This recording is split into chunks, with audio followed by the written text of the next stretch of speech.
बहुत आवश्यक है समय के महत्व को समझना और समय के आधार पे गुरु परंपरा को समझना, है ना। तो हम सबको पता है भगवत गीता का जो फर्स्ट चैप्टर शुरू होता है उसके पहले अपोजिट पेज पे एक गुरु शिष्य परंपरा दी है ना। अब ये गुरु शिष्य परंपरा कहाँ से आई, अगले हाफ एन आवर में अपन समझते हैं। और ये गुरु शिष्य परंपरा कैसे डिस्टर्ब होती है। और अभी भक्ति सिद्धांत सरस्वती ठाकुर महाराज का अपीयरेंस डे सेलिब्रेट किया हमने, तो उनके जीवनी पर अपन चर्चा करेंगे, ठीक है। तो मेरे साथ ये श्लोक दोहराओ। एवं परंपरा प्राप्तिम इमं राजर्षयो विदु स काले नेह महता योगो नष्टः परम तप। इस प्रकार यह परम विज्ञान गुरु परंपरा द्वारा प्राप्त किया गया और राज ऋषियों ने इसी विधि से इसे समझा, ठीक है। तो क्या क्या बताया भगवान ने, परंपरा से ज्ञान आता है। ज्ञान ऐसे ही नहीं आता है कि अपने आप हमने सोचा कि हम पढ़ लेंगे। आज ही मुझसे किसी ने क्वेश्चन पूछा कि लिविंग गुरु की क्या आवश्यकता है, ये आज की आफ्टर माय लेक्चर कि लिविंग गुरु की क्या आवश्यकता है। बुक में तो सब कुछ दिया हुआ है, बुक से पढ़ के। He is a medical student, तो मैंने उसे एग्जांपल दिया कि मेडिकल कॉलेज की भी क्या आवश्यकता है। आप घर पे बुक मंगा लो और पढ़ लेना उससे और डॉक्टर बन जाना करस्पॉन्डेंस कोर्स से। तो क्यों नहीं बन सकते डॉक्टर, क्योंकि आपको एक प्रोफेसर लगता है जो हाथ पकड़ के सिखाता है कि ये सर्जरी ऐसे होती है। आप बुक से देख के कभी भी वो चीज़ ना वीडियो से देख के सीख सकते हो, है ना। तो गुरु परंपरा किसी भी ज्ञान को प्राप्त करने के लिए आवश्यक। आपको सिंपल किसी का हेयर कट करना भी सीखना हो ना, तो उसके लिए भी आपको एक गुरु बनाना पड़ेगा। आपको एक म्यूज़िक भी सीखना है तो उसके लिए आपको किसी को गुरु वो ड्राइविंग सीखना, साइकिल भी चलाना सीखना है तो उसके लिए क्या करना पड़ेगा, एक गुरु बनाना पड़ेगा, है ना। तो गुरु होना बहुत आवश्यक है। तो परम विज्ञान ये क्या है, परम विज्ञान है। तो जब साधारण ज्ञान के लिए गुरु की आवश्यकता है, मैथमेटिक्स, साइंस, एस्ट्रोनॉमी, एस्ट्रोलॉजी, तो परम ज्ञान जो सबसे सटल साइंस है उसको सीखने के लिए गुरु की आवश्यकता क्यों नहीं होना चाहिए, ठीक है ना।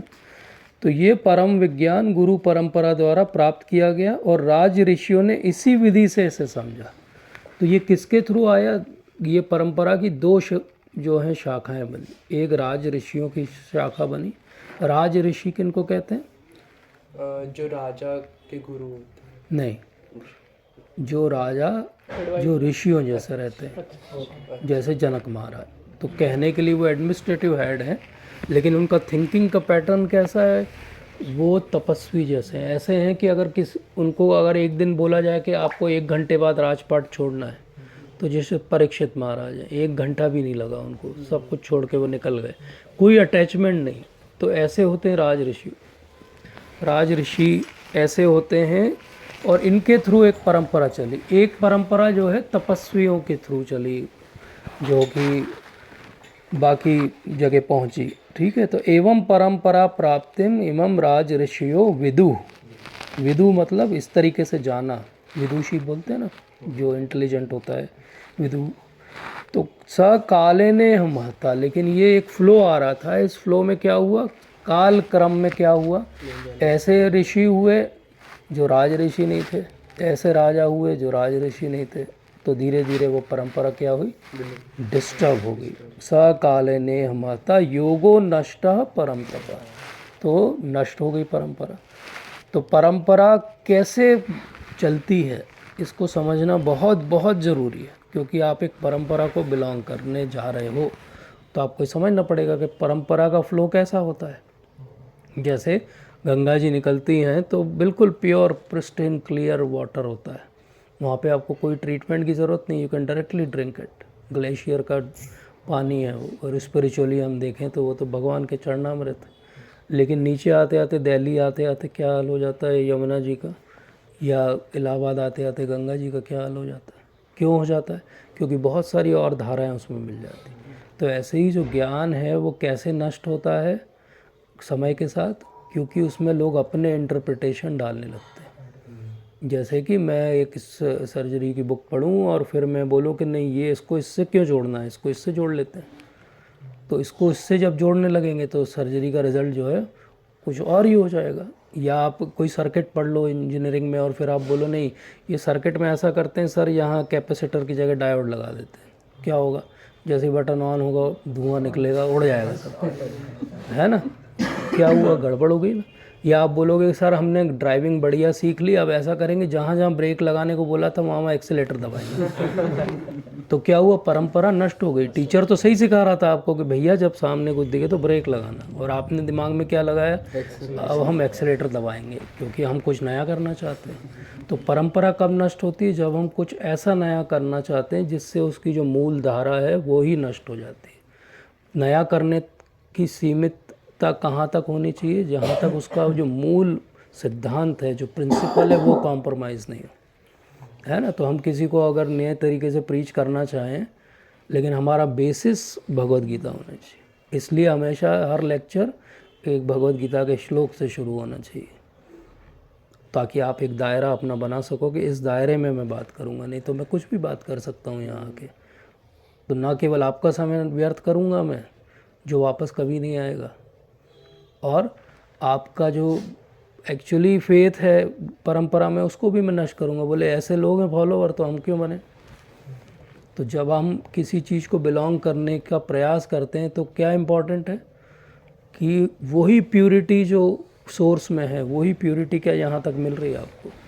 आप इवेंचुअली बाहर कहीं घूमने जाते हो तो बिस्लरी की बोतल ख़रीद के क्यों पी लेते हो, क्योंकि बिस्लरी ब्रांड है, ये इंश्योरिटी है कि वो पानी उतना ही प्योर होगा जितना वो पैक हुआ होगा, वो ब्रांडिंग है। क्यों आप कोई भी पैकेट फूड खा लेते हो, जैसे हल्दीराम का नमकीन, सोचते नहीं हो आप एक बार भी, क्यों, इसलिए खा लेते हो क्योंकि आपको पता है कि वो प्योरिटी। आप कोई लोकल चीज़ क्यों नहीं खा लेते, आप लोकल नल से पानी क्यों नहीं पी लेते हो, इसीलिए नहीं पीते हो क्योंकि आपको पता है कि वो प्योरिटी नहीं है।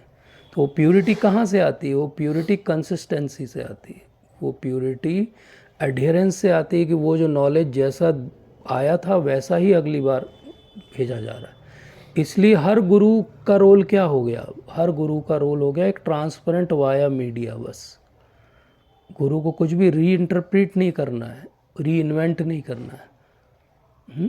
तो उसको क्या करना है, एक ट्रांसपेरेंट वाया मीडिया जैसे उस नॉलेज को आगे ट्रांसमिट कर देना। जितना ट्रांसपेरेंट मीडिया होगा उतने ही क्रिस्टल क्लियर आपको आगे इमेजेस मिलेंगी, है ना। जैसे कि मान लो 4 ग्लासेस लगे हों और वहाँ पे आपको बाहर का दिख रहा हो, चारों ग्लासेस अगर क्लीन है तो आपको बाहर तक का दिखेगा। उसमें से एक भी ग्लास अगर हेज़ी है, कंडेंस्ड पार्टिकल है उसके ऊपर, या कोई फिल्म जो है चिपकी हुई है, या कोई कर्टन है, तो आपको वहाँ तक का क्लियर नहीं दिखेगा, हेज़ी दिखेगा। तो गुरु परंपरा कैसी होनी चाहिए, बिल्कुल वही नॉलेज वैसा का वैसा वहाँ से यहाँ तक आए। इसलिए इस भगवत गीता का नाम क्या है, यथारूप, एज इट इज़। क्यों यथारूप, जैसी भगवान ने बोली ऐसे ही हम समझने का प्रयास करें। अभी भी मिस्टेक हो सकती है, लेकिन अब मिस्टेक हमारे समझ में है। कम से कम नॉलेज हम तक जो आ रहा है वो प्योर है, क्योंकि नॉलेज ही अगर इम्प्योर होगा, मान लो वो गलत जोड़ने वाला सर्किट में अगर बुक में ही गलत छप जाए, तो दुनिया में जितने लोग उस सर्किट को बनाएंगे उन सब का जो है ब्लो आउट हो जाएगा, क्योंकि वो तो सोर्स में ही गड़बड़ी है ना। लेकिन अगर सोर्स सही है तो फिर एक का इंटरप्रिटेशन गलत हो सकता है, लेकिन बाकी लोगों के लिए वो इंटरप्रिटेशन तो सही काम करेगा। तो हमारे एक्सेप्टेंस में, हमारे लेवल ऑफ सरेंडर में, हमारी अंडरस्टैंडिंग में डिफरेंस हो सकता है, लेकिन एटलीस्ट जो नॉलेज हम तक आ रहा है वो प्योर है। क्योंकि आपको किसी से भी कभी भी सुनना हो तो आपको क्या पूछना चाहिए उससे, ये टेस्ट हमेशा अपने गुरु का लेना चाहिए कि आपके गुरु कौन थे, उनके गुरु कौन थे, अल्टीमेटली आपका सोर्स ऑफ नॉलेज क्या है। जैसे आप पूछोगे कोई पानी का गिलास लेके मैं आपके पास हूँ, लो पी लो, आप बोलोगे सर कहाँ से भर के लाए, नाली से तो नहीं ले आए, बाथरूम से तो नहीं ले आए, है ना। तो जब हम पानी के लिए इतने श्योर होना चाहते हैं, जब हमको कोई खाने के लिए कुछ देता है तो बोले कब के समोसे हैं, रीहीट तो नहीं कर दिए, 4 दिन पुराने तो नहीं है, बास तो नहीं आ रही उसमें। जब हम खाने पीने के लिए इतने केयरफुल रहते हैं, जो आहार ग्रॉस है, तो ये जो आहार है ये सटल नॉलेज के रूप में हमारे ब्रेन में इंटेलेक्ट को नरिश करेगा, उसमें हम श्योर क्यों नहीं रहते कि क्या पढ़ेंगे, क्या देखेंगे। ये भी तो आहार है। जैसे हमारे खाने एक आहार है, ऐसे हमारा हर इनपुट एक आहार है। तो उस इनपुट के लिए हमको श्योर होना चाहिए कि नहीं होना चाहिए। लेकिन टाइम इतना पावरफुल है कि कितनी भी प्योर परंपरा चली आ रही हो, बीच में कभी ना कभी वो डिस्टर्ब हो जाती है, अंडरग्राउंड हो जाती है, दिखाई नहीं देती है, उसकी प्योरिटी छुप जाती है, जो ऑब्वियस लोगों को समझ में नहीं आती कि प्योरिटी कहाँ चली गई। तो ऐसा टाइम आता है बीच बीच में, जो भगवान खुद कह रहे हैं कि मैंने विवस्वान को दिया था, लेकिन बाद में राज ऋषियों की परंपरा विलुप्त हो गई, इसलिए मैं तुम्हें फिर से ये ज्ञान दे रहा हूँ। अगर ये विलुप्त नहीं हुई होती तो अर्जुन को ये वाला ज्ञान उसके गुरुकुल में ही मिल जाता, टेक्स्ट बुक के फॉर्म में, कि भगवद गीता की बुक पढ़ो। तो वो नहीं मिला है उसको, भगवान को पता है ये बात, इसलिए वो उस नॉलेज को फिर से रिवील कर रहे हैं। तो ये नॉलेज क्या पहली बार बोला गया? नहीं, ये तो करोड़ों साल पहले बोला गया विवस्वान को, और उसके पहले भी बोला गया, और बाकी क्रिएशंस में भी बोला गया, इसलिए ये एक इटर्नल नॉलेज। तो लेटेस्ट भगवान कब आए? चैतन्य महाप्रभु के रूप में करीब 525 साल पहले, और उन्होंने एक अल्टीमेट अंडरस्टैंडिंग दी राधा कृष्ण तत्व की। लेकिन वो नॉलेज भी समय के साथ, जैसे ये परंपरा बीच बीच में डिसअपियर हो जाती, वो परंपरा भी बीच बीच में डिसअपियर हो जाती। वो क्यों डिसअपियर हो गई? क्योंकि लोगों ने उसको भी रीइंटरप्रेट कर लिया अपने तरीके से। तो उनको ये लगने लगा कि राधा कृष्ण के पास टाइम तो गर्लफ्रेंड बॉयफ्रेंड के अफेयर्स हैं, इरोटिक पास टाइम्स हैं।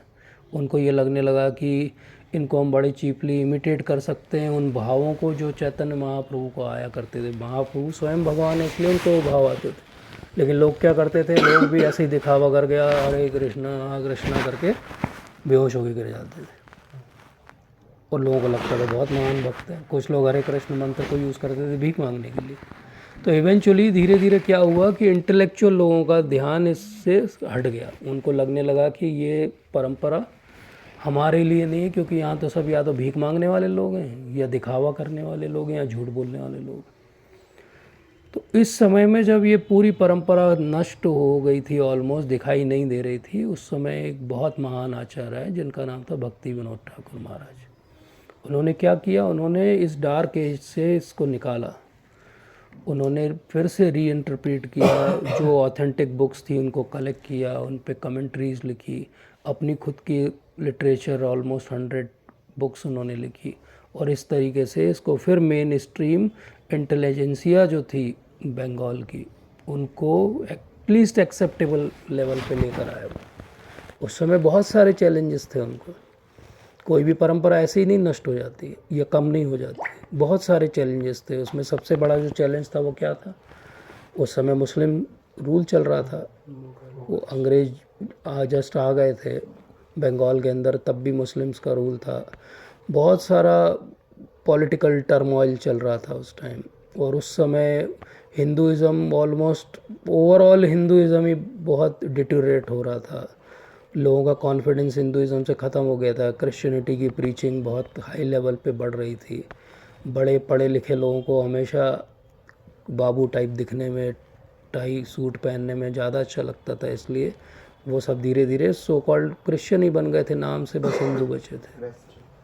ऐसे बहुत सारे इन्फ्लुएंसेस के बीच में जब आपके ही लोग आपकी परंपरा को ठीक से ना फॉलो कर रहे हों, और उसकी वजह से जो आपकी दुर्गति हुई है वो तो हुई है, लेकिन बाहर वाले भी आपको रिस्पेक्ट नहीं कर रहे हैं, तो जो इन्फीरियरिटी कॉम्प्लेक्स है वो भी है। इस सब के बीच एक कोई महान आचार्य ही और उसको बढ़ा सकता था। तो भक्ति विनोद ठाकुर महाराज ने प्रार्थना की कि मुझे कोई आपका रिप्रेजेंटेटिव भेजिए। तब वो जगन्नाथपुरी में थे, और जब उन्होंने प्रार्थना की तो उनको एक स्वप्न आया, और स्वप्न में भगवान आए, और फिर उसके कुछ समय के बाद उनके यहाँ एक बालक का जन्म हुआ। और वो कौन है? वो हमारे भक्ति सिद्धांत सरस्वती। तो उन्होंने ये समझा और ये माना, इसका नोटिफिकेशन बंद कर दी हमने। उन्होंने ये समझा और माना कि बेसिकली ओवरऑल ये एक विमला देवी की कृपा है जिसके कारण ये बालक हमारे यहाँ है, इसलिए उनका नाम रखा विमला प्रसाद। जब वो पैदा हुए तो उनकी जो अम्बिलिकल कॉर्ड थी, जैसे जनेऊ रहती है ऐसी डली हुई थी, वो उसका इम्प्रेशन भी था उनकी बॉडी पे जो जीवन भर रहा, जैसे कोई जनेऊ पहन के ही पैदा हुआ, मतलब कि he is a born devotee and a brahmana, he was such a extraordinary soul. और जब रथ यात्रा निकली तो वो कुछ बड़े थे उस समय, और उनकी माता भगवती देवी के साथ में थे वो घर में, और उनका घर जगन्नाथपुरी में जो बड़दंड है जहाँ पे रथ यात्रा निकलती वहीं पे अभी भी है, अब वहाँ घोड़े मठ है, तो वहाँ पे वो थे।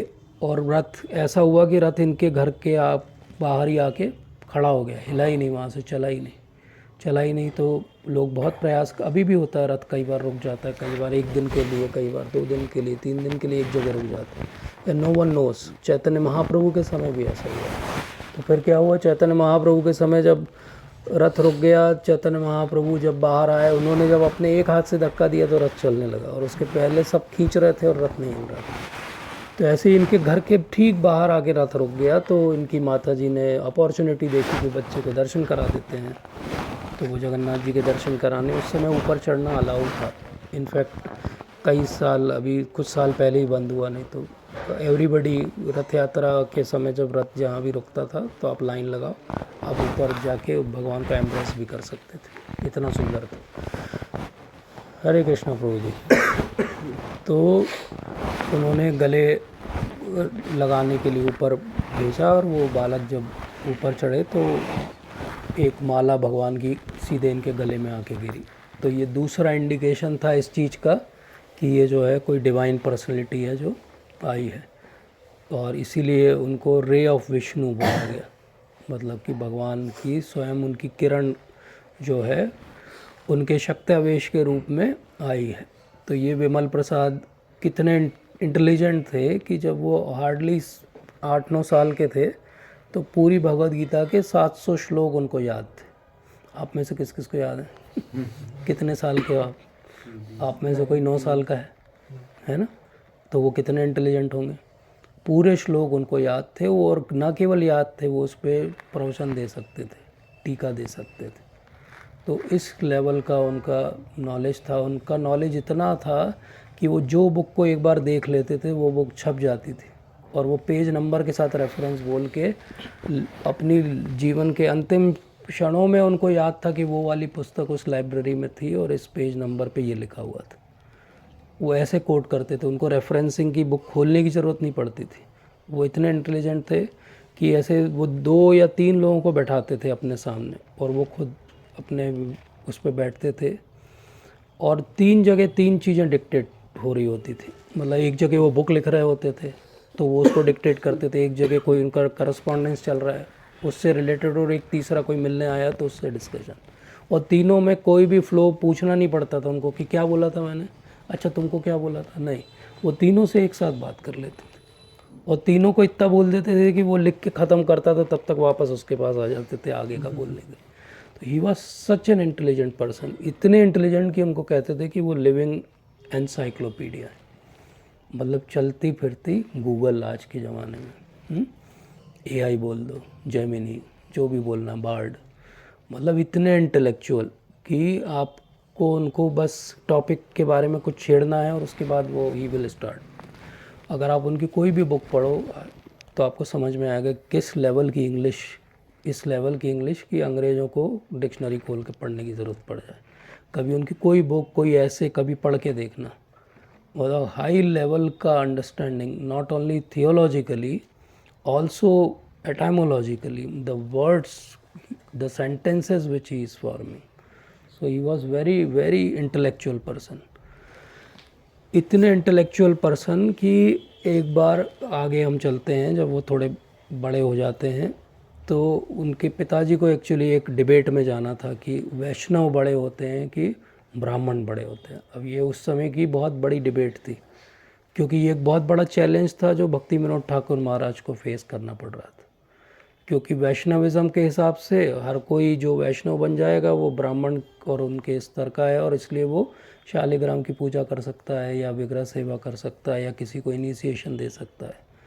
लेकिन जो स्मार्त ब्राह्मण थे वो इसको नहीं मानते थे। स्मार्त ब्राह्मणों का कहना था कि ऐसा कैसे हो सकता है। स्मार्त ब्राह्मणों का कहना था कि वो तो जन्म से जो ब्राह्मण है वही ये सब कार्य कर सकता है।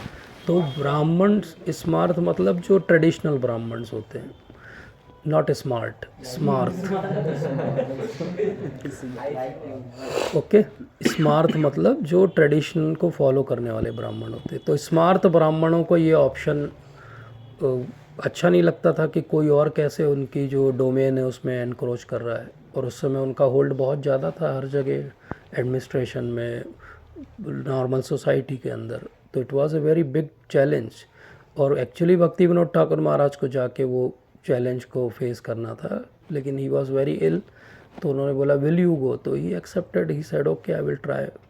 तो मिदनापुर जगह है वो जहाँ पे वो डिबेट हो रही थी। वो डिबेट हुई और उस डिबेट में पहले दिन, मतलब पहले फेज़ में एक्चुअली भक्ति सिद्धांत सरस्वती ठाकुर महाराज गए और उन्होंने बहुत प्रेस किया कि ब्राह्मण तो इतने महान होते हैं कि उनके जैसा कोई नहीं हो सकता।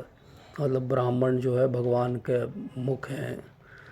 ब्राह्मण को अगर भोजन दे दिया जाए तो ऐसा हो गया जैसे भगवान ने ही भोजन प्राप्त कर लिया। ब्राह्मण ने जो बोल दिया वो शास्त्र का वाक्य है। तो सारे ब्राह्मण बहुत प्रसन्न हो गए कि ये तो हमारी साइड बोल रहा है, अच्छा लड़का है ये। फिर उन्होंने बताना चालू किया कि शास्त्रों के आधार पर जैसे ब्राह्मण इतने महान हैं, ऐसे ब्राह्मण बनने के लिए कुछ क्वालिटीज़ भी हैं जो चाहिए। और फिर उन्होंने उन क्वालिटीज़ को एलोबरेट किया। और फिर उन्होंने शास्त्रों के आधार पर ये बताया कि वैष्णव कैसे ब्राह्मणों के समकक्ष हैं, चाहे वो किसी भी कुल में जन्मे हो या वर्णाश्रम के किसी भी पार्ट को बिलोंग करते हो। तो इस तरीके से उन्होंने बहुत, जैसे आज के इस टाइम पे हम कोई साइंटिफिक आर्टिकल लिखते हैं तो उसका रेफरेंसिंग देते हैं, हम उसको प्रॉपर तरीके से कोट करते हैं कि ये लाइन इस बुक के अंदर दी है, ऐसे प्रॉपर कोटेशन के साथ उन्होंने उनका ऐसे है, ये अवेलेबल है अभी भी, थोड़ा एलॉबरेट किया उन्होंने बाद में उस ऐसे को जो उन्होंने वहाँ बोला था, वो अवेलेबल है, पढ़ सकते हो उसको। तो बहुत इंटेलेक्चुअली उन्होंने उस चीज़ को समझाया। बहुत सारे लोग उससे इम्प्रेस भी हो गए, एक्सेप्ट भी कर लिया, लेकिन जो बहुत कोर हार्ड कोर थे वो उन्होंने एक्सेप्ट नहीं किया, वो उनके और ज़्यादा द्वेषी बन गए, जैसा होता है, क्योंकि इनकी फॉलोअरशिप इतनी हो गई कि जब वो लास्ट उन्होंने लेक्चर दिया अपना तो people were mad behind him, लोग उनके चरण छूना चाहते थे। हालत ये हो गई कि चरण छूने के लिए भगदड़ मचने लगी। तो पुलिस वालों ने बोला कि अभी रुकिए रुकिए, हम व्यवस्था करते हैं। तो वो बाल्टियां भर भर के लाए, उनके चरण उसमें डुबाए और वो पानी को सबके ऊपर छिड़का और लोग उस पानी को चरण अमृत लेके और उन्होंने ग्रहण किया। बट ये देख के ब्राह्मण जो थे वो और ज़्यादा इरिटेट हो गए कि बोले ये क्या हो रहा है। तो एक्चुअली इस इवेंट के कारण उनको बाद में कई बार उनकी लाइफ थ्रेटनिंग अटैक भी हुए उनके ऊपर, जिससे उनको बड़ी मुश्किलें भी हुई प्रीचिंग में। लेकिन इट वाज इम्पॉर्टेंट, एटलीस्ट उन्होंने ये चीज़ एस्टेब्लिश की। तो एक तरफ भक्ति विनोद ठाकुर महाराज किससे लड़ रहे थे, जो आउल बाउल और दरवेशी और ये सारी जो अपसंप्रदाय कहते हैं इनको, मतलब miss interpretation of Vaishnavism, Chaitanya Mahaprabhu का नाम डुबा रहे थे जो। और एक तरफ ये किससे लड़ रहे थे, स्मार्थ ब्राह्मण और ये सब। तीसरी लड़ाई क्या थी, उस समय हिंदुइज्म को वैसे इन्फीरियरिटी कॉम्प्लेक्स में था। तो राजा राम मोहन राय और विवेकानंद, दो ऐसे नाम थे जिन्होंने उसको एस्टेब्लिश करने का बहुत प्रयास किया। लेकिन उन्होंने किस चीज़ को एस्टेब्लिश किया, जिसको वो फॉलो करते थे, और वो क्या था कि भगवान निराकार होते। तो हिंदुइज्म को थोड़ा इम्पोर्टेंस तो मिला, लेकिन किस चीज़ को मिला, किस एस्पेक्ट को मिला, ब्रह्मवादी या निराकार या मायावादी को मिला। जो भगवान का एक स्वरूप होता है उसको इम्पोर्टेंस नहीं मिला, और क्योंकि उसको इम्पोर्टेंस नहीं मिला, उसको रिस्पेक्ट नहीं मिला, तो वैष्णविज्म को भी कोई रिस्पेक्ट नहीं मिला। तो ये भक्ति विनोद ठाकुर महाराज और भक्ति सिद्धांत सरस्वती ठाकुर महाराज ने वो बुक्स लिखी इंग्लिश में, उनको सब जगह यूनिवर्सिटीज़ में भेजा। 1896 में उन्होंने एक चैतन्य महाप्रभु इस टीचिंग्स प्रिसेप्ट्स एंड टीचिंग्स एंड प्रिसेप्ट्स करके एक बुक लिखी, उसको उन्होंने मैकगिल यूनिवर्सिटी और सब जगह भेजा। बाद में जब प्रभुपाद गए अमेरिका तो उनके डिसाइपल्स को वो बुक यूनिवर्सिटीज़ में मिली और उन्होंने ला के दिखाया कि ये बुक तो पहले से, आपके आने के पहले बुक आ चुकी है। तो भक्ति विनोद ठाकुर महाराज ने वो जो बुक भेजी थी, वो बुक उसी साल भेजी थी जिस साल श्रील प्रभुपाद का मतलब अभय चरण का जन्म हुआ था। So that was not a coincidence, that was the thing. ऐसे ही भक्ति सिद्धांत सरस्वती ठाकुर महाराज को अभय चरण बाबू ने लेटर लिखा जब ऑलमोस्ट उनके लास्ट डेज दिसंबर के आसपास की बात है, लेटर लिखा कि मैं तो एक गृहस्थ हूँ, आपके तो बड़े बड़े प्रीचर हैं, इतने बड़े बड़े सन्यासी इतना काम कर रहे हैं, मैं गृहस्थ हूँ, मैं क्या कर पाऊँगा। तो भक्ति सिद्धांत सरस्वती ठाकुर महाराज ने लेटर में आंसर किया, वो लेटर अभी भी है। उस लेटर में उन्होंने बोला कि आप गृहस्थ हो लेकिन आपकी अंग्रेजी बहुत अच्छी है, और मुझे पूरा विश्वास है कि आप अंग्रेजी में बहुत अच्छा प्रचार कार्य करोगे। And that was sort of a blessing and also revelation that eventually our Prabhupada will do something very great. तो भक्ति सिद्धांत सरस्वती ठाकुर महाराज का ज़्यादातर जीवन ये सारे अपसंप्रदाय, स्मार्त ब्राह्मण और एक प्लेटफॉर्म बनाने में गया, लेकिन उसके बाद भी उन्होंने अपने जीवन में 64 गौड़ मठ बनाए।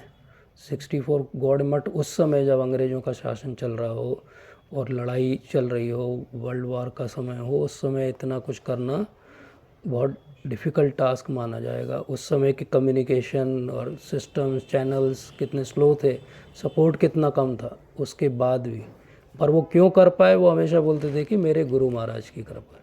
तो उनके गुरु महाराज कौन थे? गौर किशोर दास बाबा जी। भक्ति विनोद ठाकुर महाराज चाहते तो अपने लड़के को स्वयं इनिशिएशन दे सकते थे, लेकिन उन्होंने नहीं दिया। उन्होंने क्या बोला कि you choose your Guru and I would suggest, and he suggested name.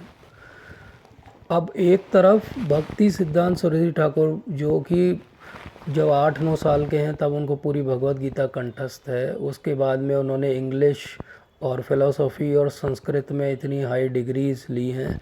सूर्य सिद्धांत जो आज भी सबसे डिफ़िकल्ट बुक मानी जाती है, उस पे उन्होंने टीका लिखी है। And he is establish intellectual in the society, and whom he is choosing as his guru, who is illiterate, who cannot write also। तो उनके गुरु को लिखना भी नहीं आता है, तो वो जब अपने गुरु के पास जाते हैं कि मैं आपको गुरु के रूप में धारण करना चाहता हूँ, मुझे शिष्य प्रदान करिए, तो उन्होंने बोला कि आप इतने पढ़े लिखे और मेरे को तो लिखना भी नहीं आता है, कोई मेल नहीं बनता। लेकिन वो पीछे पड़ते हैं कि नहीं नहीं, मुझे तो आपको ही गुरु बनाना है। तो बोलते हैं कि ठीक है, मैं महाप्रभु से पूछ के बताऊंगा। उनकी डायरेक्ट बात होती थी महाप्रभु से, बोले पूछ के बताऊंगा। तो फिर गए पूछने के लिए, तो बोले अरे भूल गया मैं पूछना, अगली बार आना। तो ऐसे 2-4 बार हो गया। तो उन्होंने बोला कि कोई बात नहीं, मुझे याद है कि रामानुजाचार्य को 18 बार गोष्ठीपूर्ण ने वापस किया था। रामानुजाचार्य जब गोष्ठीपूर्ण को गुरु बनाने गए 18 बार उनको वापस किया था। बोले कोई बात नहीं, आपने तो 2-4 बार ही किया है, मैं आता रहूँगा, पर यह है कि अगर आप मुझे शिष्य नहीं बनाओगे तो वो गंगा जी दिख रही, मैं उसमें डूब के यहीं पे अपनी लीला जीवन की समाप्त कर लूँगा। तो फिर उनको लगा कि ये तो बड़ा मतलब कि अडिग है, क्योंकि उन्होंने ये निर्णय लिया था कि जीवन में किसी को शिष्य नहीं बनाएंगे। तो उन्होंने जीवन में एक ही शिष्य बनाया, और वो कौन बनाया? भक्ति सिद्धांत सरस्वती। तो गुरु ने एक ही शिष्य बनाया, लेकिन वो शिष्य कितना काबिल था कि आज भी गुरु का नाम हम ले रहे हैं। तो ऐसा होता है, आपके हज़ारों शिष्य हों लेकिन सब मीडियोकर हों, और एक चंद्रमा हो और वो चमक जाए, तो क्या ज़्यादा अच्छा है। तो इसलिए उन्होंने एक शिष्य बनाया, लेकिन वो ऐसा शिष्य बनाया जिन्होंने इतना सारा कार्य कर दिया। तो 64 गौड़ मठ पूरे भारत में एस्टेब्लिश कर दिए। 3 मठ उन्होंने भारत के बाहर भी एस्टेब्लिश कर दिए। ऐसा नहीं कि प्रीचिंग बाहर नहीं थी, बहुत सक्सेसफुल नहीं हुई प्रीचिंग, मॉडल थोड़ा सा उतना कंपेटेबल नहीं था, या टाइमिंग उस समय सही नहीं थी, इसलिए क्लिक नहीं किया, जो भी रीज़न था। लेकिन उन्होंने बर्मा में, जर्मनी में और लंदन में लॉर्ड जीट्स बहुत बड़े लॉर्ड थे और बहुत उनकी फॉलोइंग थी वहाँ पे, वो उसके प्रेसिडेंट और वो बने फाउंडर मेंबर। बट उसके बाद वो बहुत ज़्यादा चल नहीं पाया। बाद में प्रभुपाद को वो ऑनर मिला कि उन्होंने जाके लंदन में बहुत अच्छी प्रीचिंग की और मंदिर बनाए। लेकिन पॉइंट ये कि ये विज़न बाहर का प्रीचिंग का कहाँ से आया हुआ है? तो भक्ति विनोद ठाकुर महाराज ने बुक भेजी थी बाहर। भक्ति सिद्धांत सरस्वती ठाकुर महाराज ने 2-3 पायलट टाइप के प्रोजेक्ट किए, और उसके बाद प्रभुपाद ने इन सब चीज़ों को देखा और उन्होंने ये रियलाइज़ किया कि क्या चीज़ काम करती है और क्या नहीं करती है। तो उस पायलट को फिर उन्होंने एक टेम्पलेट उठाया उसमें से, और उसको फिर उन्होंने जब अप्लाई किया तो वो क्लिक कर गया और इतना बड़ा ऑर्गेनाइजेशन खड़ा हो गया। बट ये मूड किसका था? ये मूड तो रूप गोस्वामी और जीव गोस्वामी के टाइम से था। उन्होंने विश्व वैष्णव सभा नाम की एक संस्था बनाई थी। तो इंटरनेशनल सोसाइटी में जो इंटरनेशनल शब्द है वो प्रभुपाद ने कहाँ से लिया, वो जीव गोस्वामी से आया। और वही विश्व वैष्णव सभा को रिवाइव किया भक्ति विनोद ठाकुर महाराज ने, और उसी का एक अंग बना बाद में, जिसको पहले भक्ति विनोद आसन करके उन्होंने पहला अपना मठ बनाया कैलकाटा में उल्टा डंगी जंक्शन पे, जहाँ पे प्रभुपाद फिर बाद में मिले पहली बार भक्ति सिद्धांत सरस्वती ठाकुर महाराज से। लेकिन बाद में उसका नाम हो गया भक्ति विनोद आसन से उसका नाम हो गया गौड़ी मठ, और फिर गौड़ी मठ की बहुत सारी शाखाएं खुल गई। जो भक्ति सिद्धांत सरस्वती ठाकुर महाराज ने, उन्होंने करीब 25 बहुत उनके स्टालवर्ट शिष्य थे, उन सबको फिर उन्होंने प्रीचिंग के लिए लगाया, और बहुत अच्छा प्रीचिंग, बड़ा मेथोडिकल तरीके से। उस समय दे वर सो क्लियर अबाउट प्रीचिंग कि उन्होंने अंग्रेज़ों की एक बोट थी बड़ी सी, उसको हायर पे लिया हुआ था, और उसमें वो एग्जीबिशंस लगाते थे, और लोगों को एक बहाना मिलता था कि बोट भी देख लेंगे, क्योंकि अंग्रेज़ तो घुसने नहीं देते। तो वो रेंट दे के उन्होंने उस बोट पे सब चीज़ें बनाई, और लोग वो बोट देखने के बहाने प्रीचिंग के लिए आते थे। बड़ी बड़ी वो मेले लगाते थे, डायोरामा एग्जीबिशंस करते थे। मतलब ही हैज़ डन जो हम सोच नहीं सकते। उन्होंने जो कॉन्सेप्ट बनाया उसको कहते हैं युक्त वैराग्य। तो उन्होंने प्रिंटिंग प्रेस को भी यूज़ किया, उन्होंने जितने मॉडर्न इक्विपमेंट, ट्रांसपोर्टेशन के सिस्टम, कम्युनिकेशन के methods, he used everything in the service of Krishna. He didn't said कि मैं तो एक सन्यासी हूँ और मैं ऐसा सब नहीं कर सकता। तो उन्होंने दीक्षा ले ली, उसके बाद समय आया कि सन्यास लेना है, लेकिन तब तक उनके गुरु महाराज भी धरती से जा चुके थे और भक्ति विनोद ठाकुर महाराज भी चले गए थे। जब उन्होंने ठाना कि अब सन्यास लेना है तो किससे लेंगे, क्योंकि वैष्णव संप्रदाय में तब सन्यास था ही नहीं। महाप्रभु के बाद सन्यास ऑलमोस्ट चला गया था, लोग बाबा जी बनते थे बट सन्यासी नहीं बनते थे। बट इन्होंने देखा साउथ इंडिया यात्रा के दौरान कि जो रिस्पेक्ट सन्यासी को है वो किसी को नहीं, तो सन्यास वापस लाना पड़ेगा। बट उनको सन्यास कौन देगा, क्योंकि कोई और सन्यासी है ही नहीं। तो उन्होंने अपने गुरु महाराज का फ़ोटो रखा सामने और सन्यास वेश धारण कर लिया और त्रिदंडी सन्यास ले लिया। जो लोग आज भी बोलते कि ऐसा कौन सा तरीका है, लेकिन उन्होंने बोला कि और क्या करता हूँ, और कोई ऑप्शन नहीं था। और फिर उन्होंने जो प्रीचिंग चालू की, तो ही वॉज फेनोमिनल प्रीचर। मतलब उन पे तो बहुत कुछ बात हो सकती है, बट वो समय नहीं है आज। इतने फेनोमिनल प्रीचर कि वो जैसे बंगाल से निकलते थे ट्रेन में अगर कभी उड़ीसा जाने के लिए, तो कोई स्टेशन बीच का नहीं होता था जिस पे गाड़ी रुके और उनसे मिलने के लिए एक भीड़ ना आए, जिसमें सारे इंटेलेक्चुअल लोग हों शहर के और गणमान्य लोग मिलने आते थे। और इनवेरिएबली ये होता था कि वो जिस ट्रेन में बैठे वो लेट होने वाली है, क्योंकि वो सब जगह से होते हुए आएगी और सब जगह रुकते हुए आएगी। तो इवन वो स्टेशन मास्टर भी उनके आशीर्वाद लेने आते थे, तो कोई बोल ही नहीं सकता था कि ट्रेन लेट हो रही है। बड़े बड़े जो पॉलिटिशियंस थे वो आते थे उनके पास आशीर्वाद लेने के लिए। तो बेसिकली वो, and he was so committed कि अगर रात की 12 बजे भी कोई स्टेशन आ रहा है जिसमें उनके 2 भी शिष्य रहते हैं उस शहर में, तो वो 12 बजे भी उठते थे और गेट पे जाते थे उनसे मिलने के लिए। तो that, and he new everybody by name, सबको वो नाम से जानते थे। ऐसा नहीं कह रहे कौन हो तुम, क्या नाम है तुम्हारा, नहीं। वो अगर 2 आए और तीसरा नहीं आया तो ये भी पूछ लेते थे तीसरा कहाँ गया, क्यों नहीं आया वो मिलने की। तो he was so personal also.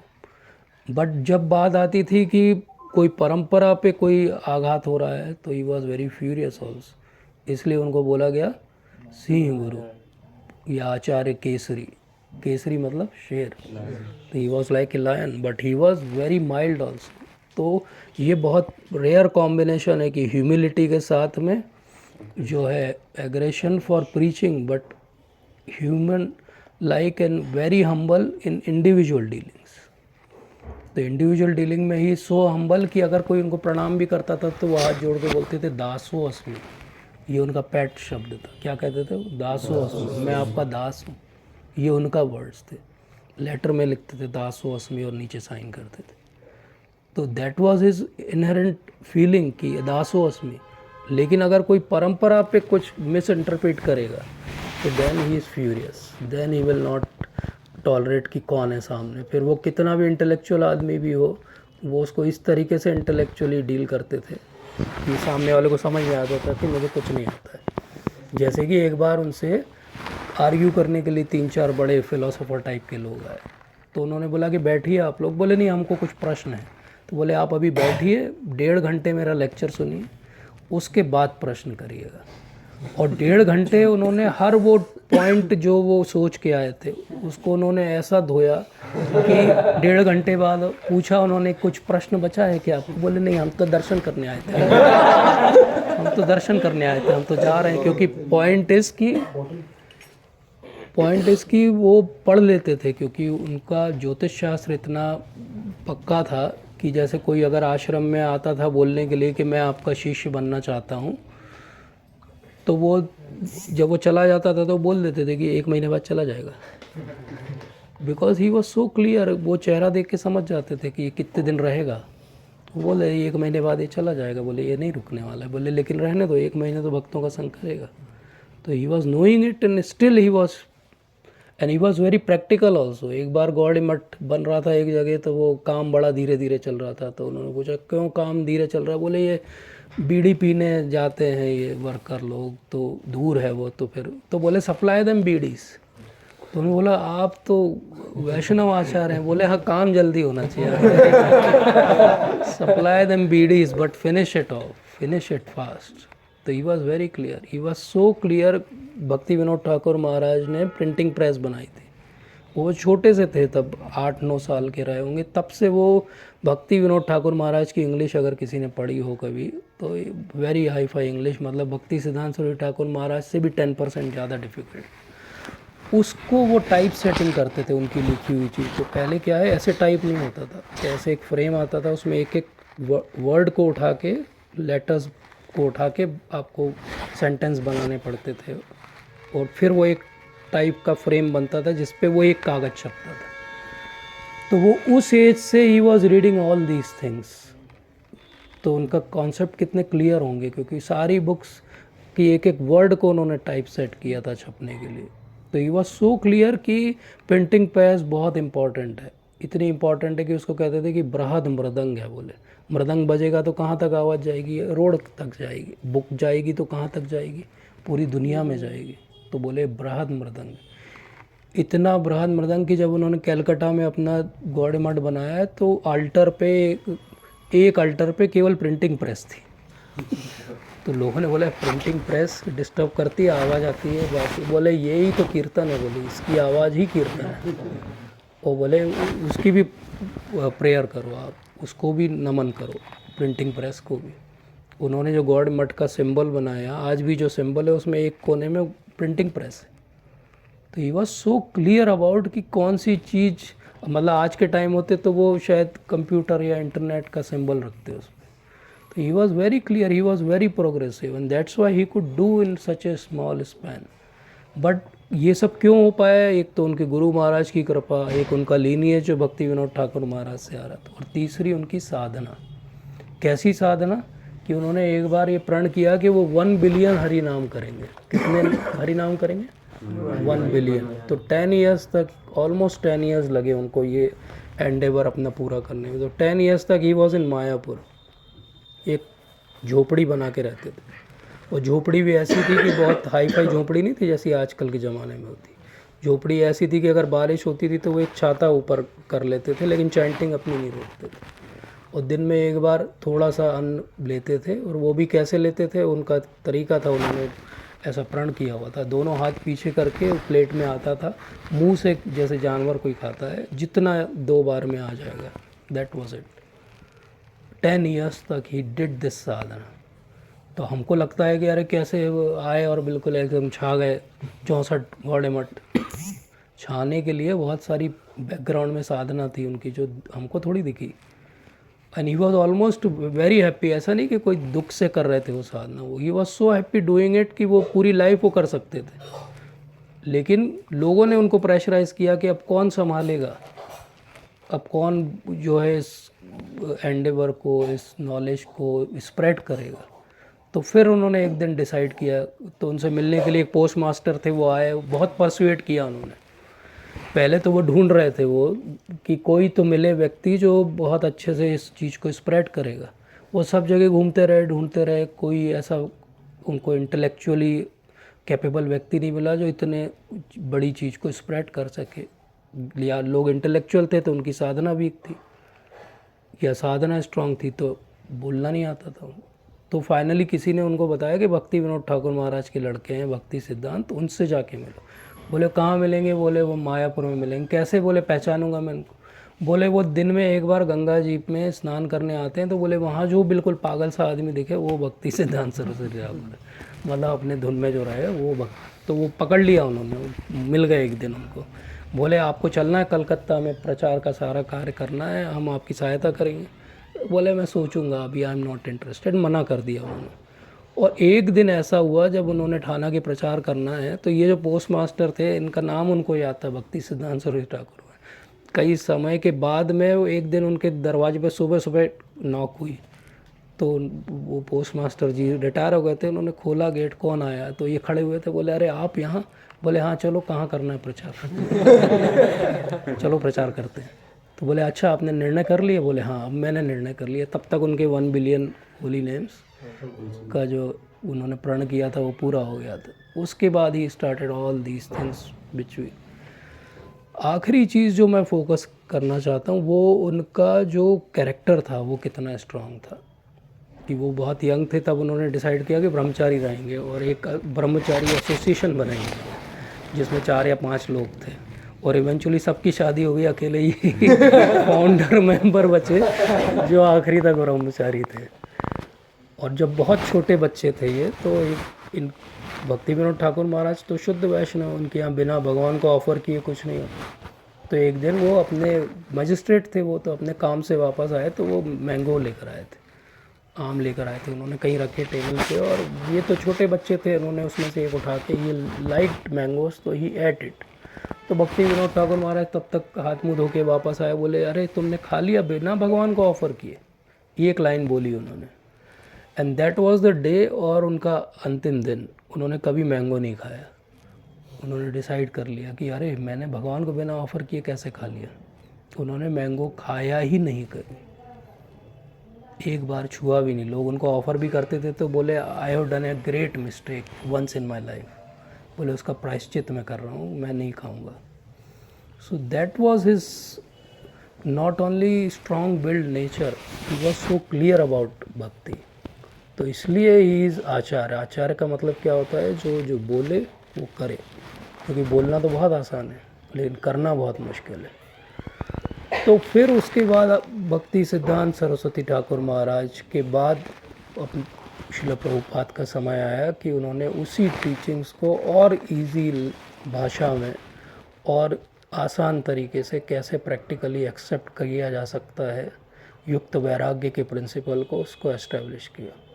तो प्रभुपाद कितना अपने गुरु महाराज से प्रेम करते हैं कि बहुत सारे, आप अगर प्रभुपाद के लेक्चर सुनोगे तो he started crying remembering his गुरु। रोने लगते हैं वो, उनकी शब्द निकलना बंद हो जाते हैं कि ये जितने सब शिष्य बने हैं, प्रभुपाद का मेहनत है वो तो, और किसी ने तो हेल्प नहीं किया उसमें। लेकिन प्रभुपाद हमेशा क्या कहते हैं कि ये सारा कुछ किसकी वजह से हुआ है? गुरु महाराज की वजह। बोले आप सबको किसने भेजा? गुरु महाराज ने भेजा। तो this is his clarity. Prabhupada को भी मर्सी क्यों मिली? क्योंकि वो परंपरा में वैसे ही ट्रांसपेरेंट मीडियम बन के आए। तो हमको भी वो मर्सी मिल सकती है क्योंकि वो अलाइव है अभी भी। लेकिन कैसे मिल सकती है? वो ऐसे ही मिल सकती है जैसे प्रभुपाद को मिली। अगर हम ट्रांसपेरेंट वाया मीडिया बन जाएं तो हम भी उस सारी मर्सी को टैप कर सकते हैं। तो परंपरा से आया हुआ नॉलेज क्यों नष्ट हो जाता है? क्योंकि लोग उसको मिस इंटरप्रेट करते हैं। जो उसको राइटली इंटरप्रेट करते हैं वो उस नॉलेज को वापस एस्टेब्लिश कर देते हैं। लेकिन ये पूरे नॉलेज का सोर्स क्या है? इस पूरे नॉलेज का सोर्स है बलराम जी, जो कि अखंड गुरु तत्व है। सारे गुरु उनसे ही आते हैं, सारे गुरु उन्हीं के मैनिफेस्टेशन है। क्यों उनके मैनिफेस्टेशन है? भगवान कृष्ण के क्यों नहीं? हाँ, एक तो सर्विस का एटीट्यूड, और दूसरा भगवान कृष्ण तो अपने में आत्माराम में एंजॉय करने में बिजी है। उनके पास कहाँ टाइम है कि एक एक को पकड़ के सिखाएं। वो काम किसको दे दिया उन्होंने? उन्हीं के एक्सपेंशन है बलराम जी। और वही बलराम जी चैतन्य महाप्रभु के समय कैसे है? नित्यानंद प्रभु। तो नित्यानंद प्रभु का जो ज्ञान है और महाप्रभु का जो एक सिस्टम उन्होंने डेवलप करके दिया, उसी को री एस्टेब्लिश किया भक्ति विनोद ठाकुर महाराज ने और भक्ति सिद्धांत सरस्वती ठाकुर महाराज ने। और जब उन्होंने उसको री एस्टेब्लिश किया, उसी को और अच्छे से इंटरनेशनली री एस्टेब्लिश किया प्रभुपाद ने। तो अब क्या ये नॉलेज फिर से नष्ट हो सकता है? बिल्कुल हो सकता है, अगर कोई मिस इंटरप्रेट करेगा, कोई अपने तरीके से उसको सोचेगा कि ऐसा कर लें वैसा कर लें। लेकिन जो इस बात को समझेगा कि जैसा आया है वैसा ही अगर मैं समझ लूँ, तो उसके लिए वो नॉलेज क्या हो जाएगा? फिक्स्ड अप हो जाएगा। तो हमको अगर नॉलेज में फिक्स्ड अप रहना है तो क्या करना पड़ेगा? बस ये इतना सा काम करना है। लेकिन उसके लिए फिक्स्ड अप होने के लिए क्या ज़रूरी है? हमारी साधना और भक्तों का एसोसिएशन, दो चीज़ें। अगर हम भक्तों का एसोसिएशन भी करते रहे लेकिन हमारी साधना वीक है, तो वो नॉलेज हमारे अंदर एस्टेब्लिश नहीं रहेगा। और अगर हम अपनी साधना अकेले बैठ के कितनी भी करते रहें, हम भक्ति सिद्धांत सरस्वती ठाकुर महाराज नहीं हैं कि हम कर पाएंगे उसको, हम थोड़े दिन में छोड़ देंगे। तो इसलिए ये दोनों चीज़ जिसके पास होगी वो सबसे लकी है, भक्तों का संग और साधना। अगर ये दोनों चीज़ है तो नित्यानंद प्रभु की आपके ऊपर कृपा है। अगर ये दोनों चीज़ है तो वही नॉलेज जो भक्ति सिद्धांत सरस्वती ठाकुर महाराज ने रिवाइव किया और प्रभुपाद हमको देना चाहते हैं, वो नॉलेज हमारे अंदर भी रिवील हो जाएगा। वो नॉलेज क्या है? कैसे आएगी? प्रेम पुमार्थो महान उन्नत उज्जवल रस, ये है वो नॉलेज। लेकिन ये नॉलेज एक दिन में वहाँ पे नहीं आएगा। जैसे मैं एक दिन समझा रहा था कि आपने सेकंड चैप्टर में पढ़ लिया कि आप शरीर नहीं हो, आत्मा हो, है ना। लेकिन क्या एक दिन में आपको आत्मा का रियलाइजेशन हो गया? किसी को देखा आपने, रियलाइज़ कर लिया? तो शुरुआत कहाँ से होगी? शुरुआत होगी कि मैं शरीर नहीं हूँ, कम से कम ये तो समझें, I am more than this body. इतना किस किस को समझ में आया? अगर इतना भी समझ में आया तो हमने पहली सीढ़ी चढ़ी।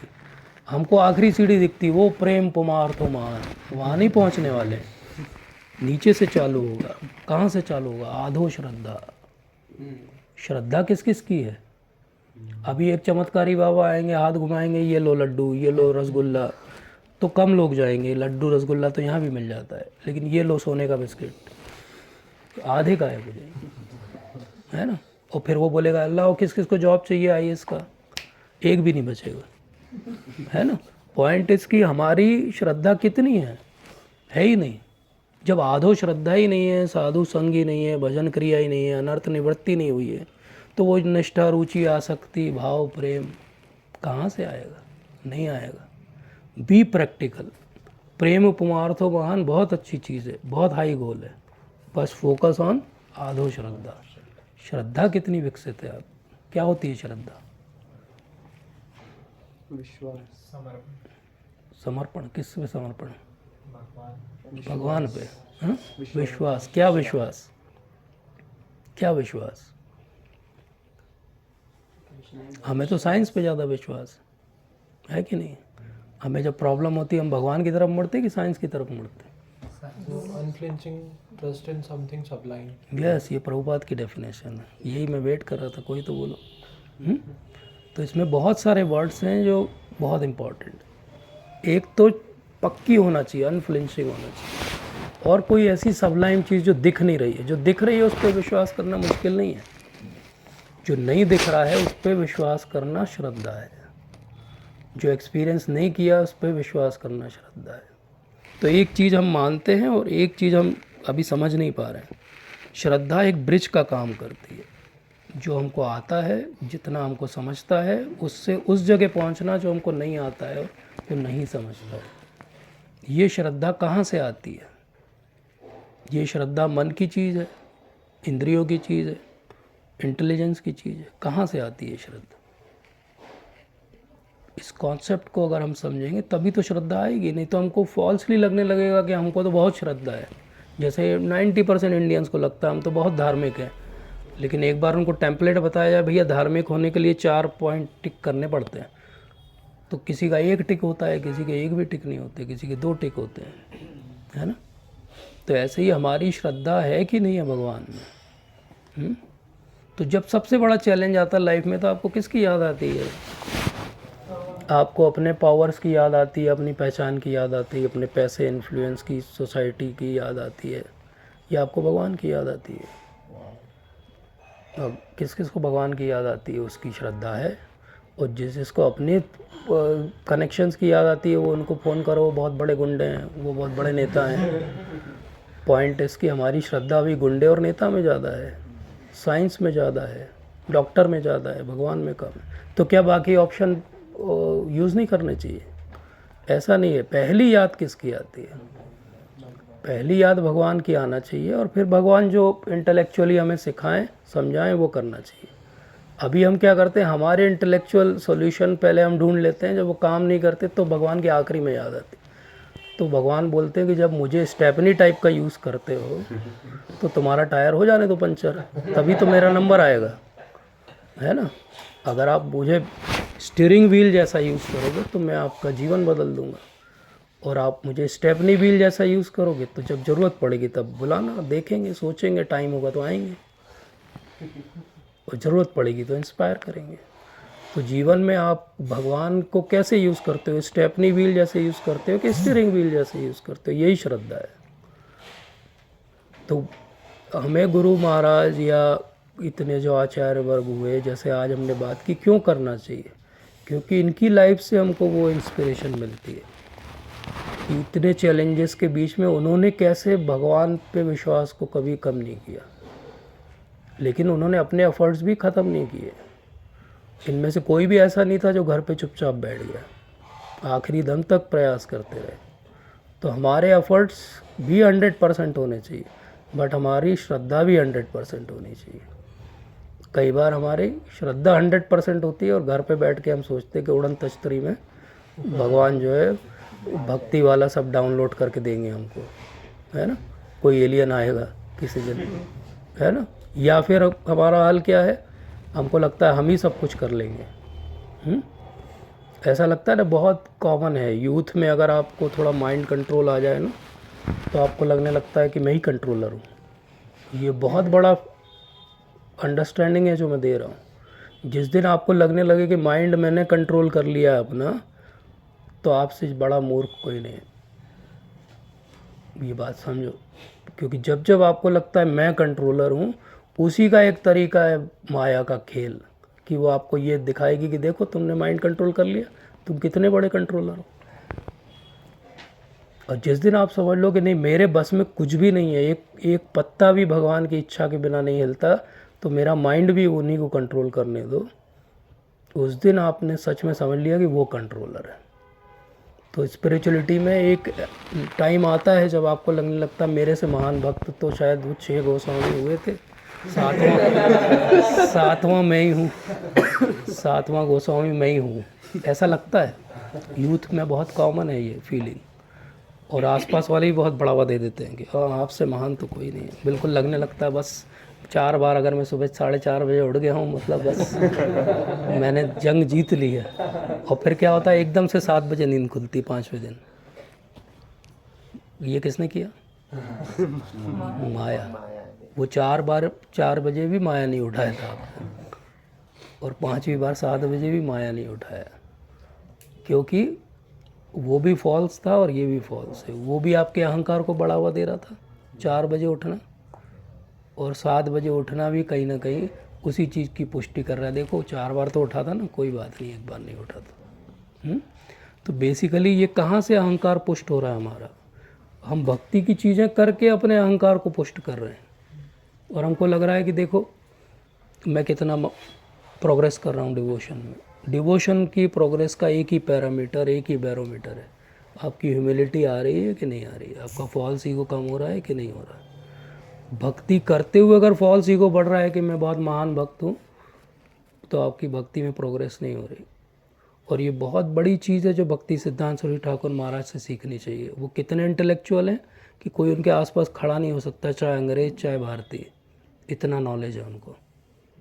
लेकिन वो कितने विनम्र हैं कि वो इतने विनम्र हैं कि वो एक एक भक्त के लिए प्रयास करते हैं कि वो भक्ति में बना रहे।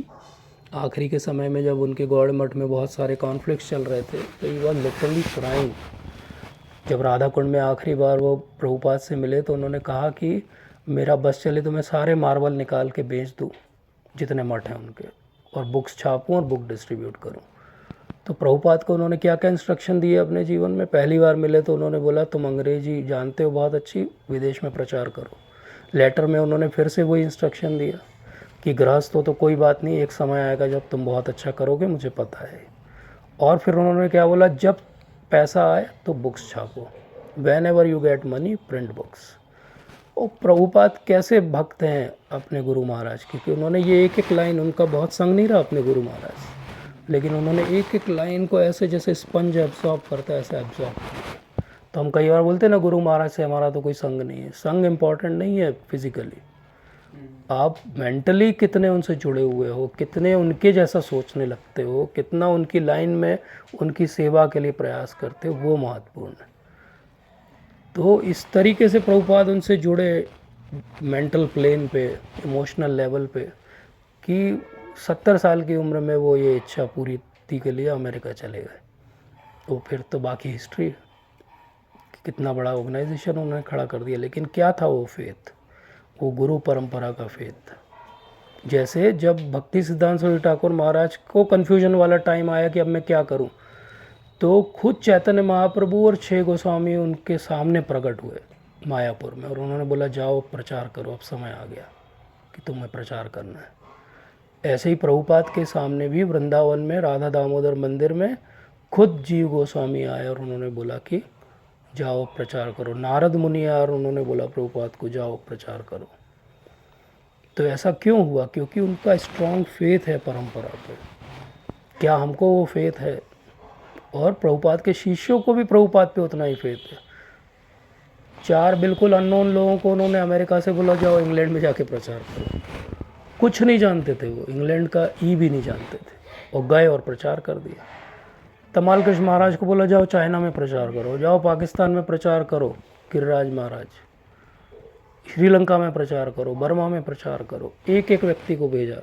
रशिया में तो वो एक ही व्यक्ति से मिले 3 दिन बस, वो कितना बड़ा प्रचार खड़ा कर दिया उन्होंने। तो ये क्या है? उन्होंने जैसे कि हाई टेंशन लाइन से आपका कनेक्शन हो जाए तो फिर आपके पास पावर ही पावर है। ऐसे ही आपकी प्योरिटी, देखो आप अगर साइंस भी पढ़ो तो कोई भी वायर कब हीट होता है? जब उसमें रेजिस्टेंस रहता है। अगर टेक्निकली हम रेजिस्टेंस को ज़ीरो कर दें तो उसका फ्लो क्या होगा? आइडियलिस्टिक हो जाएगा, सुपर कंडक्टर बन जाएगा। तो ऐसे ही ये सब सुपर कंडक्टर हैं हमारी स्पिरिचुअलिटी के, आपको जस्ट उनसे कनेक्ट होना है। इसलिए गुरु वर्ग के बारे में पढ़ना, उनके ऊपर फेथ डेवलप करना, उनके ऊपर श्रद्धा रखना। आज हम भगवान का एक्सपीरियंस नहीं कर सकते, लेकिन गुरु महाराज का तो कर सकते हैं। उन पे श्रद्धा तो रख सकते, भगवान पे नहीं रख सकते। तो this is the reason why we should understand गुरु तत्व। अब आखिरी बात, गुरु तत्व का मतलब कोई एक इंडिविजुअलाइज्ड पर्सन नहीं है। गुरु तत्व एक अखंड गुरु तत्व है। इसलिए किसी भी गुरु की अवमानना नहीं करना, वो किसी भी संप्रदाय का हो। किसी के लिए भी अपशब्दों का प्रयोग नहीं करना, किसी को भी गलत नहीं बोलना, क्योंकि finally he is also revealing some aspect of truth, may be not complete because of many reasons. He knows the complete truth but his audience are not ready for it. So whoever is coming in a bona fide sampradaya, he should never be rejected, he should never be condemned. कभी होता है ना कि हमारे गुरु महान हैं तो बाकी सब क्या हैं? बाकी सब भी महान हैं, क्योंकि वो सब गुरु हैं। जो भी बोनाफाइड गुरु परंपरा से आते हैं वो सब महान हैं। आपने एक सॉकेट लगाया अपना मोबाइल चार्ज करने के लिए उसमें, और एक यहाँ भी मान लो सॉकेट है, उसका भी कनेक्शन वहीं कहीं से है ना? इसमें भी वही करंट फ्लो होता है, उसमें भी वही करंट फ्लो होता है। उसी करंट से आप एसी चला दोगे तो ठंडा हो जाएगा, उसी करंट से आप हीटर चला दोगे गर्म हो जाएगा, उसी से गीज़र पानी गर्म कर देगा, उसी से फ्रिज में रखा हुआ पानी ठंडा हो जाएगा। करंट तो एक ही है। तो मैनिफेस्टेशन गुरु के टीचिंग के फॉर्म में अलग अलग हो सकते हैं। दैट डजंट मीन कि वो सही है और वो गलत है। हमारी शूद्र बुद्धि है ये कहना कि वो सही है गलत है। हर कोई सही है, इसीलिए वो गुरु है। जो भी बोनाफाइड संप्रदाय में आता है वो सब सही है और वो गुरु है। ये रिस्पेक्ट के साथ जब हम आगे बढ़ते हैं तब, अभी तो ये हाल हो गया कि नहीं इस्कॉन के अंदर भी यही गुरु सही है क्योंकि वो मेरे गुरु हैं, बाकी सब गलत है। ये तो एक्सट्रीमिज़म हो गया। हम तो ये कह रहे हैं कि सब गुरु को रिस्पेक्ट करो, अब बाहर के भी जो भी बोनाफाइड संप्रदाय में आते हैं। और जो वैसे भी अगर ओवरऑल एक्सेप्टेड गुरु हैं आपके परिवार में, कुल में, किसी कारणों से, रिस्पेक्ट देम ऑल्सो। रिस्पेक्ट करने को कह रहे हैं। रिस्पेक्ट अलग चीज़ होती है, फेथ अलग चीज़ है। रिस्पेक्ट सबको करना है, बुराई किसी की नहीं करना है।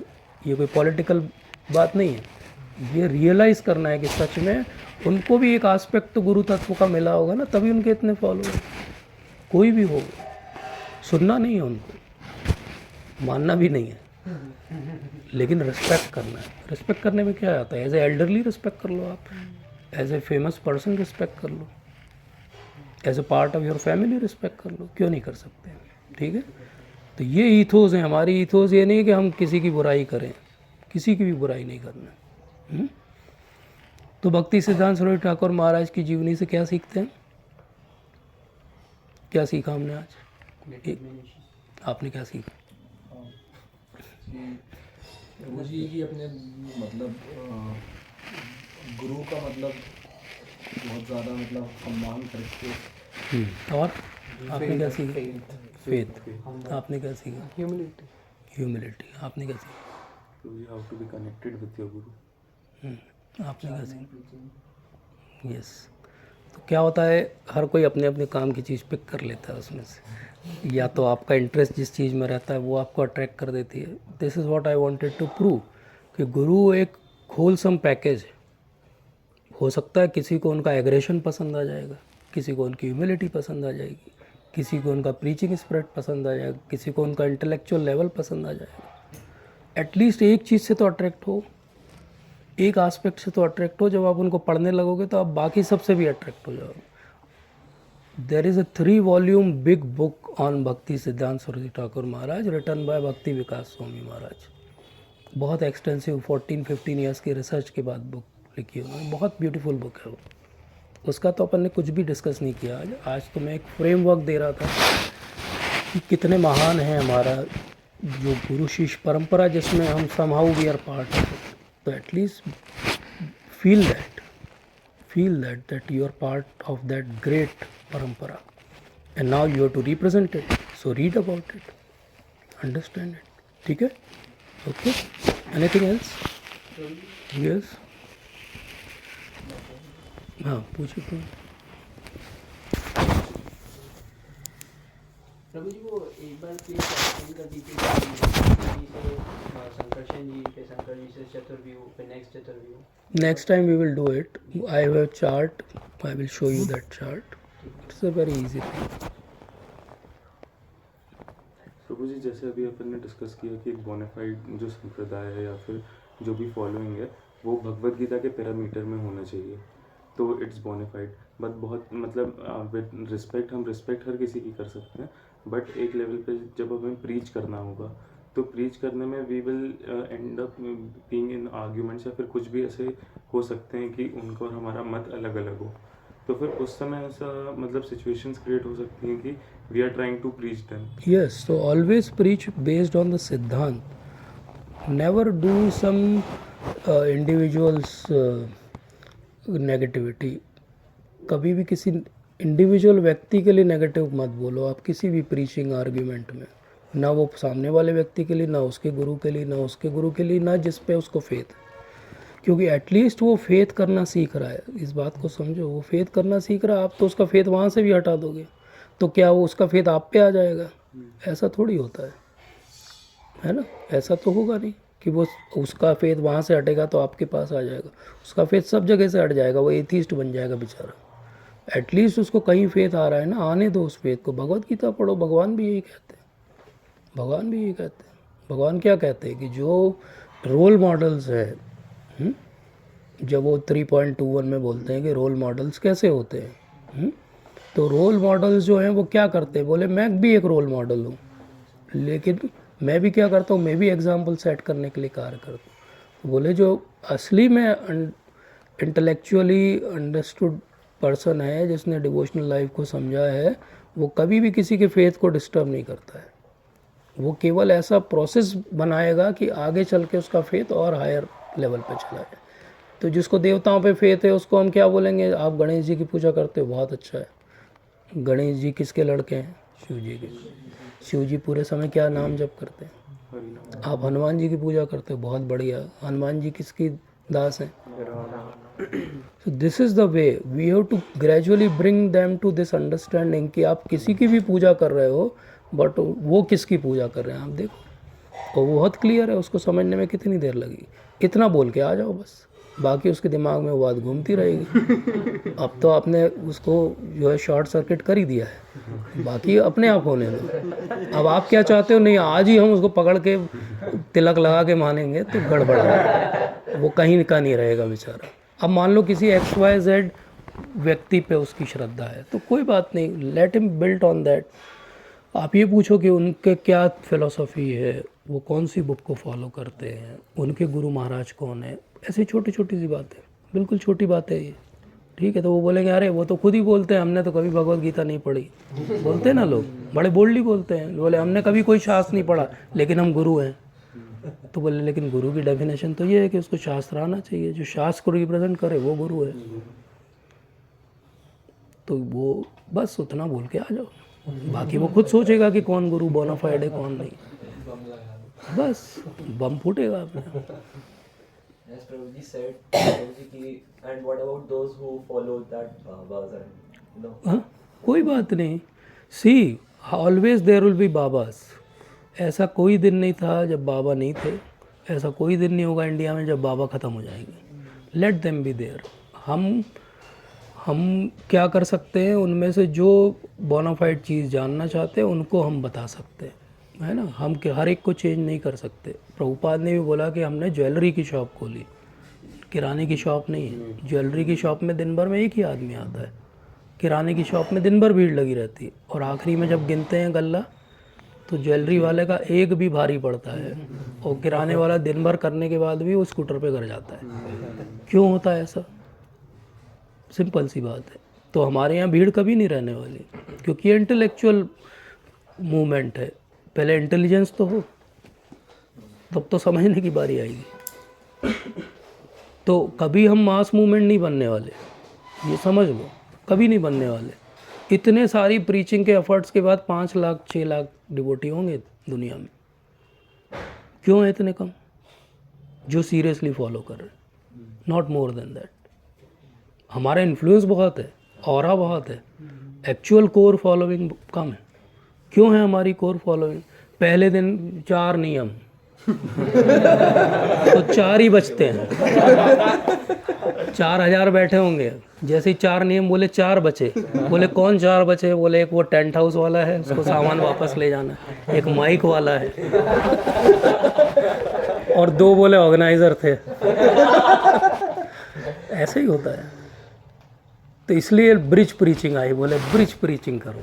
क्या करो? बोले पूरी बात पहले मत बताओ, लेकर आओ उनको, फिर समझाएंगे, फिर उनमें से कन्वर्ट करेंगे। डिफ़िकल्ट है, मुश्किल है, बताना तो पड़ेगा ही। प्रभुपाद की बात है, छुपा तो नहीं सकते।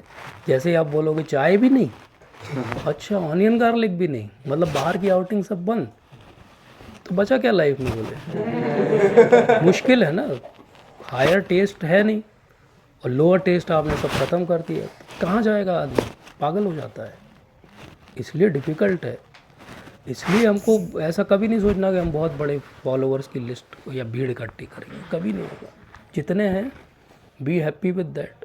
We should do our efforts, I am not saying. उन्हीं में से छन के जो उस लेवल पे आ गए हैं वो आएंगे आपके पास। बात ज़रूरी क्या है, जो आ जाए वो नहीं छूटना चाहिए। हमारा फोकस समाउ क्या हो गया कि भीड़ ला लो, भीड़ इकट्ठी कर लो, क्योंकि हम दूसरों से इन्फ्लुएंस हो जाते। भैया उनके यहाँ भीड़ आएगी, उनका लेवल अलग है, ठीक है। चले चलो। हाँ, बोनाफाइड होना चाहिए हमारे जो भी टीचर जो भी गुरुज होते हैं, उनको पूरा का पूरा नॉलेज होना चाहिए। तो हमें कैसे पता चले कि उनको पूरा नॉलेज है? क्योंकि गुरु परंपरा ने उनको एक्सेप्ट किया है गुरु के रूप में, तो वो चेकिंग करना उनके गुरु का काम है, हमारा काम नहीं है। उन्होंने अगर एक्सेप्ट किया है कि ये इनिशिएटिंग गुरु है तो हैव फेथ ऑन देम। देखो मैनेजमेंट ऐसी चीज़ है कि कभी कभी फेल भी हो सकता है, कभी कभी गलत भी हो सकता है, टाइम के साथ पता चल जाएगा, ठीक है। मतलब हमें ट्रस्ट करके फिर ट्रस्ट वही फेथ है, वही ट्रस्ट। भगवद गीता में वो व्यासदेव जी के, मतलब नारद जी ने व्यासदेव जी को ज्ञान दिया, और फिर उसके बाद माधवाचार्य जी, तो बीच में सत्य त्रेता युग के गुरु क्योंकि मध्वाचार्य जी के लिए डायरेक्ट आए नारद मुनि और उन्होंने रिवील किया। अगर आप उनकी बायोग्राफी पढ़ोगे तो you will get that answer.